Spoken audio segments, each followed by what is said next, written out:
ہم نے اللہ سے نہیں کہا کہ ہمیں پیدا کرو پھر ہم اللہ کا شکر کیوں ادا کریں. بالکل یہی سوال میں نے غامدی صاحب سے بھی کیا تھا, انہوں نے اس کا جواب دیا, اور پھر اس میں نے کچھ ویلیو ایڈیشن بھی کی تھی. میری یوٹیوب کے پر آپ ویڈیو دیکھ لیں, اللہ نے مجھے میری مرضی کے بغیر کیوں پیدا کیا. اس ٹائٹل سے بھی ہے اور اس ٹائٹل سے بھی ہے, غامدی صاحب سے اللہ کے متعلق ایک مشکل سوال. تو اس کا لاجیکل آنسر دیتے ہیں ہم. قرآن اس کا جو آنسر دیتا ہے وہ تو دو ٹوک ہے, لا یسأل عما یفعل وہم یسألون. اللہ کو کوئی پوچھ نہیں سکتا کہ اللہ نے یہ کام کیوں کیا, وہ ہر ایک کو پوچھ سکتے ہیں کیونکہ وہ کریٹر ہے. اللہ نے تو اس سوال کو بین کیا ہے. اس کا جواب یہی ہے کہ جو اللہ کی مرضی. اچھا اب آ جائیں لاجیکلی, چونکہ پورے قرآن کا ایک مقدمہ ہے نا, اللہ کا شکر میں کیوں ادا کروں. اس لیے میرے بھائی, آج بھی اگر آپ کو کوئی یہ آفر کرے, پہلے تو چھوڑ دیں کہ تم اپنی 50-60 سال کی زندگی میں بس یہ ایک موٹی موٹی چیزوں کا خیال رکھ لو, روزانہ 5 وقت کی نماز ہے, رزق حلال اور حرام میں فرق کرنا ہے, شریعت کی چند ایک پابندیاں ہیں, سیکس ڈسپلن ہے جس میں ہمارا ہی فائدہ ہے کہ ہم کوڑ کوڑ کے زندگی نہ گزاریں, ایک ہارمونی کے ساتھ زندگی گزاریں. تو پھر ہمیشہ کی زندگی تمہیں دوں گا جس میں تمہیں موت نہیں آئے گی, کوئی پریشانی نہیں آئے گی, کوئی بڑھاپا نہیں آئے گا, اور تمہاری مرضی کی زندگی ہوگی. یا تو تم 5 مرلے کے پلاٹ کی خاطر ذلیل ہوتے ہو, اور وہاں پہ سب سے آخر میں جو دوزخ سے نکال کے جنت میں جانے والا جنتی ہے, بخاری مسلم میں آیا, اسے بھی اس پلانٹ ارتھ سے 10 گنا بڑی جنت دی جائے گی. پلانٹ ارتھ جس کا صرف سرکمفرنس ہی 40,000 کلومیٹر ہے, یعنی آپ یہاں سے چلیں نا تو 40,000 کلومیٹر کے بعد آپ واپس یہاں پہنچتے ہیں. اس سے 10 گنا بڑی جنت سب سے چھوٹے جنتی کو ملے گی جس نے آخر میں جنت میں داخل ہونا ہے اپنا لاکھوں سال کا عذاب بھگت کے, اور جس نے بغیر حساب و کتاب کے جنت میں جانا ہے, یا جس کی نیکیاں اس کے گناہوں پر حاوی ہوں گی اس نے جانا ہے, اس کی تو جنت کا کوئی امیجن نہیں. تو میرا خیال ہے دنیا میں کوئی انسان نہیں جو یہ آفر قبول نہ کرے, کیونکہ انسان کی دل میں جو اللہ نے شہوات کی اٹریکشن اور محبت رکھ دی ہے, وہ اس کی متقاضی ہے کہ وہ اپنی اس ٹیسٹ کو ختم نہیں کرنا چاہتا. کس کی خواہش ہے کہ وہ اچھا کھانا نہ کھائے اور ہمیشہ کھاتا رہے مرتے دم تک؟ دنیا میں تو پاسبل نہیں ہے. کھانا پینا چھوٹ جاتا ہے, بیماریاں ہو جائیں تو خریدنے کی قوت کے باوجود آپ کھا پی نہیں سکتے. دنیا میں ارب پتی لوگ ہیں جو نمک مرچ والا کھانا بھی نہیں کھا سکتے, معدہ اجازت نہیں دیتا. اللہ نے سب کو بیلنس رکھا ہوا ہے, کسی کو ایک معاملے میں اوپر کیا تو دوسری طرف سے اس کی آواز نکال دی ہے.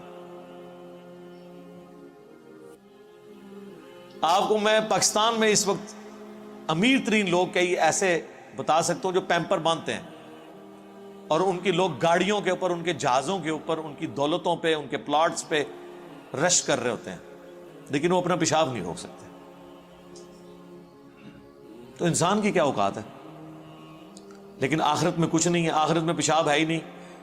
صحیح مسلم کا آپ جنت والا چیپٹر پڑھ لیں, اور مشکات شریف میں آپ کو 30 جلد میں جنت سے متعلق ساری احادیث بخاری, مسلم, ابو داؤد, ترمذی, نسائی, ابن ماجہ, باقی کتابوں سے ملیں گی کہ جنت میں خوشبودار ڈکار آئے گی اور کھانا ہضم.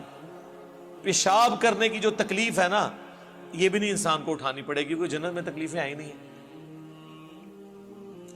اور جنت میں آپ کا پیٹ کا بھرنا نہ بھرنا یہ آپ کی مرضی سے ہے. آپ لذت کے لیے کھائیں گے. دنیا میں تو آپ لذت والی چیز تھوڑی دیر کھائیں تو پھر پیٹ جواب دے جاتا ہے. نہیں, جنت کی کسی نعمت کو فنا نہیں ہے. آم توڑ کے کھائیں گے پھر آم دوبارہ اگ جائے گا اسی وقت ہی, کسی چیز نے ختم نہیں ہونا.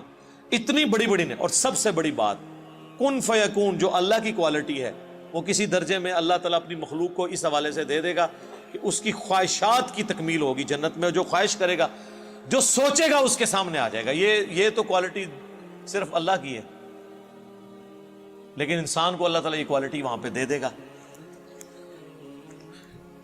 تو یہ کتنا سستا سودا ہے, چند سالوں کی زندگی دے کے ہمیشہ کی زندگی حاصل کر لینا.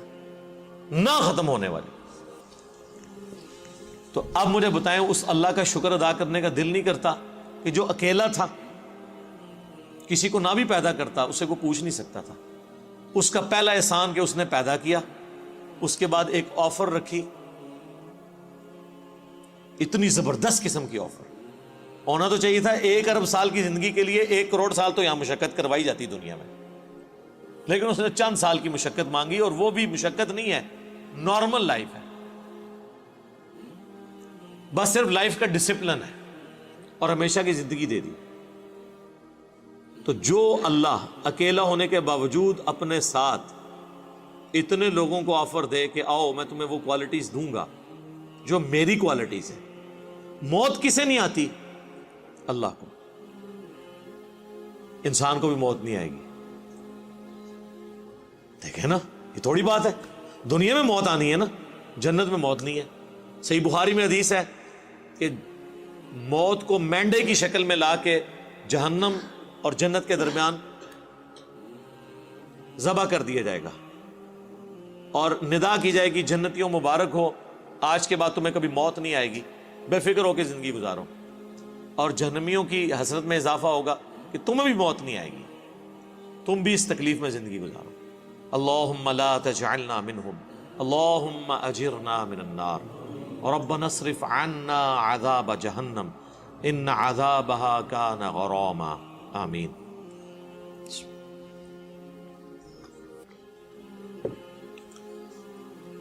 اللہ کی ذات کو جب آپ اس پہلو سے دیکھیں گے تو آپ کے اندر سے, آپ کے ایک ایک ریشے سے اس کے لیے شکر کے جذبات ابھریں گے. ہم تو اپنے ساتھ اپنی اس دولت میں جو اللہ نے ہمیں دیا کسی کو شریک کرنے کے لیے تیار نہیں ہے, اور اللہ تعالیٰ اپنی خدائی صفات کے اندر آپ کو آپشن دے رہا ہے کہ آپ کو بھی موت نہیں آئے گی, آپ کو بھی ہر وہ چیز ملے گی جس کی آپ خواہش کریں گے, جو آپ خواہش کریں گے وہ آپ کو ملے گا. اور اللہ تعالیٰ کسی نعمت سے لطف اندوز خود کوئی نہیں ہو رہا. اللہ کھاتا ہے کیا؟ اللہ کی کوئی بیوی ہے؟ اللہ کے کوئی بچے ہیں؟ یہ وہ ساری چیزیں جو ہمارے لیے اٹریکشن کا باعث ہیں, اللہ کے لیے ان میں سے کوئی بھی چیز اٹریکشن کا باعث نہیں ہے سوائے ایک چیز کے, اور وہ چیز یہ ہے, حالانکہ اس معاملے میں بھی وہ غنی ہے, لیکن یہ اس کی خواہش ہے کہ بندے, انسان, مخلوقات, جن, فرشتے اس کا شکر کریں, اس کی عبادت کریں, ٹوٹل اوبیڈینس کریں. وما خلقت الجن والانس الا لیعبدون. ہم نے جن اور انسانوں کو فقط اس لیے پیدا کیا کہ وہ ہماری عبادت کریں, ہمیں مانے نہیں, صرف عبادت کریں, اور عبادت کہتے ہیں ٹوٹل اوبیڈینس. تو اس لیے شکر ادا کریں جی.